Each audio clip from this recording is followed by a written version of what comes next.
Telela village is a humble hamlet which is about 3 kilometers from Lira district. It is where the former sub-county chief Tom Anyi lives with his family. We found Anyi preparing his smoker, which dispenses smoke from burning cow dung. His apiary is about 250 meters from his home. This dry cow dung has a smell that makes the bees a bit dizzy. As we approached the apiary, we were first given some ground rules. In case any bees come to you, that's just a sign that they have seen a stranger or they want to welcome you. So you allow them come and stand on you. So they are standing on you. Will just mean that they are picking the smell and take that smell of yours to the queen to notify the queen that they are strangers. Anyi has 160 beehives, which are made from palm trees, and each hive costs 30,000 shillings, while the metallic stands also cost 30,000 shillings.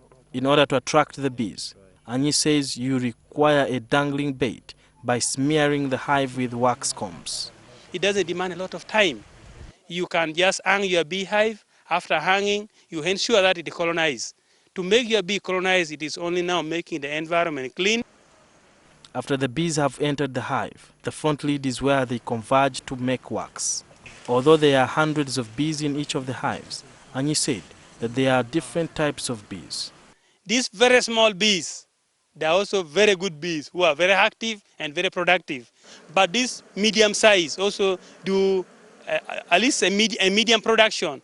But the big sizes that are very few in the hive, that's nothing. So for the bee farmers that are there, let's ensure that if we have those in our beehive, we chase them away. One of the challenges which the 35-year-old bee farmer faces are pests. One is called the red worm.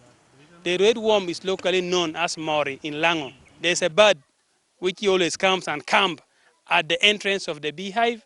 Then for them, they come and eat all the bees that is entering in the beehive. It is time to have the protective gear on before coming close to one of the beehives. The bees, which are always alert, choke on smoke from cow dung, forcing them to leave the honeycombs. The bees can be dangerous, especially if one enters their sanctuary without gear. They produce more honey during the dry season, and it takes 5 to 6 months to harvest the honey. Some of the hives carry at least 20 kilos of honey, and Anyi is able to harvest 3 times a year. You can see the bees trying to move about and in self-defense, and of course trying to protect the wax that has been left in the hive. And it contains lots of honey, very succulent, and they are doing that in ensuring that they keep or maintain their colony within.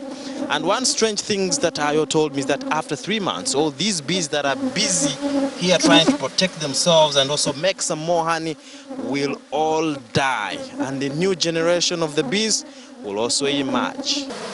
According to Anyi, if you delay to harvest the honey, the worker bees will eat it. He harvests over 150 kilos of honey and sells each kilo at 20,000 shillings after sieving it.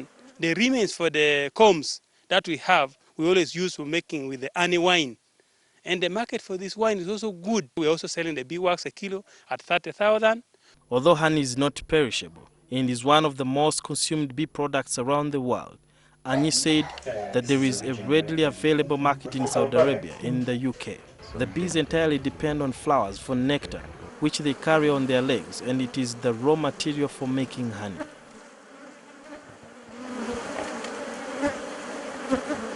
The bee project alone has made me to build a very nice residential house. Beekeeping has made me to pay my kids to school.